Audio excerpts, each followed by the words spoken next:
उस अमेठी हत्याकांड को तो आपने देखा होगा कि कैसे जो टीचर अध्यापक सुनील कुमार की हत्या होती है उसके बाद जो कार्रवाई होती है वो अपराधी पकड़ा भी जाता है। लेकिन फिलहाल अभी कल की ही डेट की अगर हम लोग बात करें तो उनके पिताजी और जो इस गांव के ग्राम प्रधान है सुदामापुर के गांव प्रधान जो ग्राम प्रधान है वो भी मुख्यमंत्री योगी आदित्यनाथ से मिलने गए हुए थे और तमाम उनके परिजन भी साथ में थे। क्या बातचीत हुआ है हम लोग प्रधान जी से ही जानेंगे। प्रधान प्रतिनिधि हैं और साथ ही साथ जिला पंचायत सदस्य वो भी यहाँ पर पहुंचे हुए आज इनके घर पे मौजूद हैं। तो यह बताएं प्रधान जी की क्या बातचीत हुआ है, मुख्यमंत्री जी से क्या बातचीत माननीय हुआ है? मुख्यमंत्री से जब हम लोग मिले, माननीय विधायक जी भी हमारे वहाँ मिल गए थे लखनऊ में। तो वहाँ जब मिले तो उन्होंने कहा है कि राम गोपाल आप हमारी सरकार पर हम पर भरोसा रखो, अपराधी को हमने पकड़ लिया है, अब पूछताछ उससे जारी है, कड़ी से कड़ी सजा हम उसको दिलाएंगे। घटना बहुत निंदनीय है, जी इससे मैं भी हतप्रभ हूँ और इस घटना को मैं स्वयं देख रहा हूँ। और तुम्हारी आर्थिक सहायता के लिए मैं आपके बच्चे एक बच्चे को जिसको आप कहोगे, बेटी के लड़के को या कि अपने बेटे को सरकारी नौकरी दी जाएगी। मुख्यमंत्री आवास 24 घंटे में दिया जाएगा। आपके पूरे परिवार को दवा का जो आयुष्मान कार्ड है पूरे घर का बनाया जाएगा। 5 बीघे ज़मीन, आप मजदूर हैं, 5 बीघे आपको ज़मीन दी जाएगी। आर्थिक सहायता जो मतलब शासन से पैसा रुपया मिलना है वो हमारे जिलाधिकारी के थ्रू आएगा, वो भी 24 घंटे में आपके खाते में पैसा पहुंच जाएगा। कितने पैसे की बात हुई? अब पैसे की बात तो वो सर डीएम और ये सब अधिकारी लोग जाने, जी अपना जी। जो भी रूलिंग होगी सरकार की, कहीं आपको ये कुछ परेशान नहीं होना, सारी व्यवस्था आपके घर पे होगी। चलिए देखिए, वो ऐसी घटना है कि क्या कहा जाता है कि जैसे उस घटना को वापस तो नहीं लाया जाता सुनील कुमार को, लेकिन एक एक सहायता परिवार को मिल जाती है चूँकि उनके माता पिता का जो एक गरीबी से उठ करके जो इस स्तर तक लाने का जो प्रयास था, एक नहीं दो नौकरियां सुनील कुमार ने की। पहले वो पहले कांस्टेबल है, कांस्टेबल के बाद इन्होंने अध्यापक की नौकरी की, अब उसके बाद कहीं जीवन से हाथ धोना पड़ा। लेकिन जो पिता का एक पढ़ाने का जो सपना था और उनका सपना यह था कि हम अपने बेटे को पढ़ा करके इस हद तक बनाएंगे कि वो सभी के बराबरी कर लेगा और हम लोग के गांव में भी एक नाम होगा और अगल बगल के जो कस्बे के लोग हैं वो भी जानने लगेंगे कि हाँ सुनील के पिताजी ये हैं। और सुनील ने ऐसा कर भी दिखाया था, लेकिन क्या करना है, अब ऊपर वाले की जो मर्जी है। फिलहाल अभी आज तमाम जो उनके जैसा कि आपने बताया कि मुख्यमंत्री जी का निर्देश है वैसे सब कार्रवाइयाँ भी चल रही हैं। तो क्या कहना चाहिए कि इस अपराधी को लेकर के क्या कहेंगे? अपराधी को लेकर जी माननीय कहा है कि सख्त से सख्त कार्रवाई होगी। मुलजिम पकड़ा गया है चंदन वर्मा, जिसका नाम उसमें एफआईआर में दर्ज है। अब उससे पूछताछ जारी है, कड़ी से कड़ी सजा उसे दिलाई जाएगी। जी ये मेरा पूरा कहन प्रयास है, मैं खुद निगरानी इसकी कर रहा हूँ। और कर्मचारी अधिकारी जो भी दोषी होगा उसकी भी मेरी जांच चल रही है कि सुनील पीछे वाली एफआईआर में कार्रवाई क्यों नहीं हो रही। जी सुनील कुमार से कभी घर पे आते रहे तो बातचीत होती रही आपकी? हम 2 महीना पहले जी आए थे, शाम को 10 मिनट के लिए मिले थे, 10 ऐसे हाल चाल लिया और उसके बाद अपने घर सर रात में 9 बजे चले गए। फिर 2 महीने से हमारी उनकी कोई बातें सर नहीं हुई, चूँकि वहाँ नौकरी करते थे, यहाँ आते भी कम थे। जी जी अभी कुछ दिन पहले पिछले महीने की बात बता, 18 अगस्त को उनके द्वारा एफआईआर कराया जाता है चंदन को लेकर के।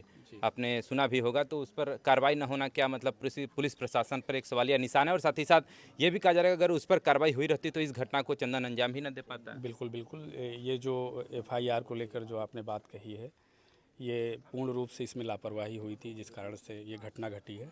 और इस पर प्रशासन ने भी ये कहा है कि इसको गंभीर रूप से लेकर के इसमें कौन कौन से लोग दोषी हैं हाँ जांच करेंगे। उनकी उस प्रक्रिया के उस पर आकर के उनको भी सज़ा दिलाई जाएगी। और ये वास्तविक रूप से ये जो घटना घटी, हमारा ये जिला पंचायत क्षेत्र भी इन 4 हत्याओं से पूरे क्षेत्र में हमारे शोक की लहर है। ये मानकर चलिए बहुत बड़ा एक मानवता को शर्मसार करने वाली ये घटना है, जिससे हम लोग बहुत ज़्यादा दुखी हैं। क्योंकि इस परिवार से हम और प्रधान जी भी, क्योंकि हमारे आसपास पड़ोस का भी मामला है, क्षेत्र का तो एक परिवार के रूप में होता, तो हम लोग अक्सर आकर के मिलते जुलते थे। तो इसलिए जो है ये व्यक्तिगत रूप से हम लोगों की क्षति है। बात करें तो नवरात्रि का प्रथम दिन था और नवरात्रि में बेटियों की पूजा होती है और लोग बुला करके उस नौ कन्याओं को भोजन भी कराते हैं। उसमें से इनकी 2 बेटियां थी। कहिए नवरात्रि के प्रथम दिन ही कहीं ना कहीं इस परिवार के लिए एक ऐसी दुख की घड़ी है जिसको भुलाया ही नहीं जा सकता है। जी जी, वास्तव में हम लोग जो है नवरात्रि में क्या हमेशा ही हमारे यहाँ मतलब ये मानकर चलिए कि मतलब बच्चियों को तो एक देवी का रूप माना जाता है। और बच्चे जो होते हैं वो तो एक बहुत बड़ी चीज़ है। बच्चों के साथ ये जो कृत्य हुआ, वास्तव में सबसे ज़्यादा तो इसी बात की है कि निर्दोष बच्चे जो जानते नहीं थे हम कौन हैं कैसे हैं, तो एक तो अभी बोल भी ना पाए। हाँ, ये मानकर चलिए कि जिनका कोई दोष ना हो, पूर्ण रूप से वो निर्दोष हों, जिन्होंने कोई गलती ना की, जिनको इन सब चीज़ों के बारे में कोई कुछ मालूम ही ना हो, और उनके साथ इस उम्र में जब बच्चे खेल रहे हों उनके साथ ऐसी घटना होती, तो वास्तव में ये घटना उस वर्मा जी ने जो है बहुत ही। जिसे आप तो प्रधान जी बचपन से देख रहे हैं इनको, मतलब क्या पहले मजदूरी करके अपने बेटे को पढ़ाए हैं? जी किस हाँ, किस मजदूरी किस करके कष्ट पढ़ाया में? है जी, इनके पास 10 बिस्वा ज़मीन है। जी। हाँ, गरीब इंसान, एकदम गरीब आदमी थे। गरीबी से किसी तरह इस बेटे ने, होनहार बेटे ने लक्ष्य बनाया, मगर ईश्वर ने फिर वहीं लाके डाल दिया, दुर्भाग्यपूर्ण जी। मतलब जैसे जैसे इनके पिताजी थे और वो उनके बेटे के जाने के बाद उससे फिर भी खराब कंडीशन में सर आ गए, क्योंकि जब बेटा ही चला गया, बहू चली गई, नातिन चली गई, तो सारा संसार में है क्या। मगर ये है कि सब कुछ सहना पड़ता है सर। जिसको देख करके एक बुढ़ापा जिया जा हाँ, सकता था, जिया जा लेकिन सकता वो है। उसीलिए कि शासन, प्रशासन, सरकार, मीडिया बंद सब लगे हुए कि जितनी भी आपको आर्थिक सहायता दी जाए, कि भाई बेटा बेटी सब चले गए तो इसी के सहारे अपना जीवन आप बिताओ। अब तो वो लौट नहीं सकता सर, और सब भरोसा पूरा है कि न्याय मिलेगा जी।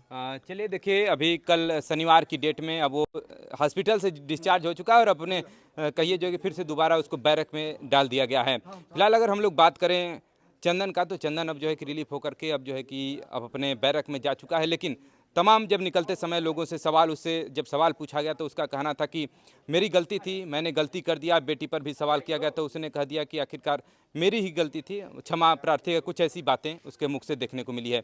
चलिए इस पूरे घटनाक्रम को लेकर के आप क्या सोचते हैं, कमेंट करके जरूर बताइएगा। फिलहाल मिलते हैं किसी अन्य वीडियो के साथ। Thanks for watching this video.